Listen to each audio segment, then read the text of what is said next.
Hello friends, good morning. সবাই কেমন আছো? আশা করি খুব ভালো আছো সবাই। আজকে আমি একটা নতুন রেসিপি নিয়ে চলে এসেছি, চিকেন টিকিয়া। এখানে চিকেন আছে বোনলেস, এটাতে হাড় নেই। এটাকে আমি আর এই ঝুড়িতে রয়েছে আদা, রসুন, শুকনো লঙ্কা আর পেঁয়াজ একটু বড় বড় কাটা রয়েছে। এটার সাথে চিকেনটাকে আমি বাটবো। আর এটা রয়েছে আলাদা একটা পেঁয়াজ কেটে, আর আদা, রসুন, শুকনো লঙ্কা এটা বেটে এটা দিয়ে গ্রেভিটা হবে। আগে আমি মিক্সিতে এটা নিয়ে নিই। সব কিছু বাটা হয়ে গেছে, এবার এই বাটিটার মধ্যে আমি এটাকে ঢালবো। এখানে আমি ঘি দিয়েছি ফ্রাইং প্যানে, এর মধ্যে আমি টিকিয়াগুলোকে ভাজবো ঘি দিয়ে, তারপর কড়াইতে আমি রান্নাটা করব। এখানে বাটাটা হয়ে গেছে, এবার এটাকে গোল গোল সেট দিয়ে এরকম এইভাবে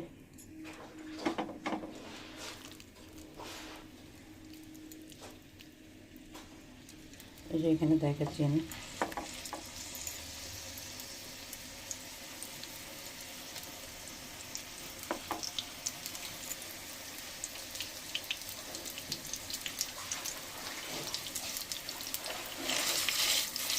এইভাবে আরেকটু করে নিই, তারপর আমি দেখাচ্ছি।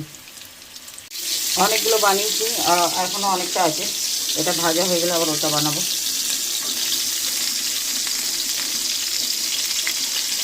এইভাবে এটা ভাজতে হবে।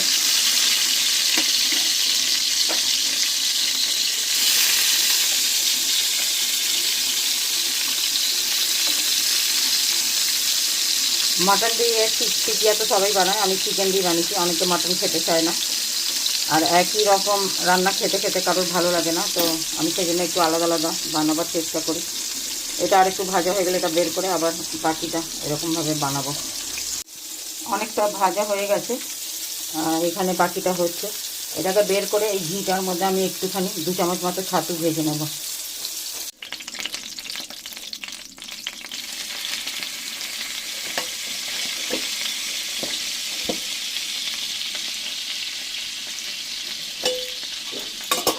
এটা ছোলা ছাতু আছে, 2 চামচ আমি এটা একটু ভেজে রেখে দেবো।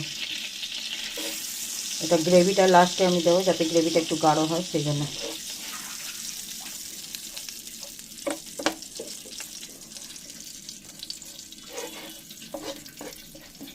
হয়ে গেছে, এবার এটা বের করে আমি কড়াই চাপাবো।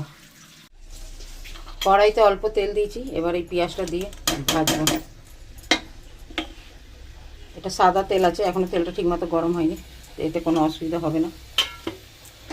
এটা ভালো করে লাল করব, আর এই মশলাটার সাথে একটু কাজু মিশিয়ে এটাকে বাটবো।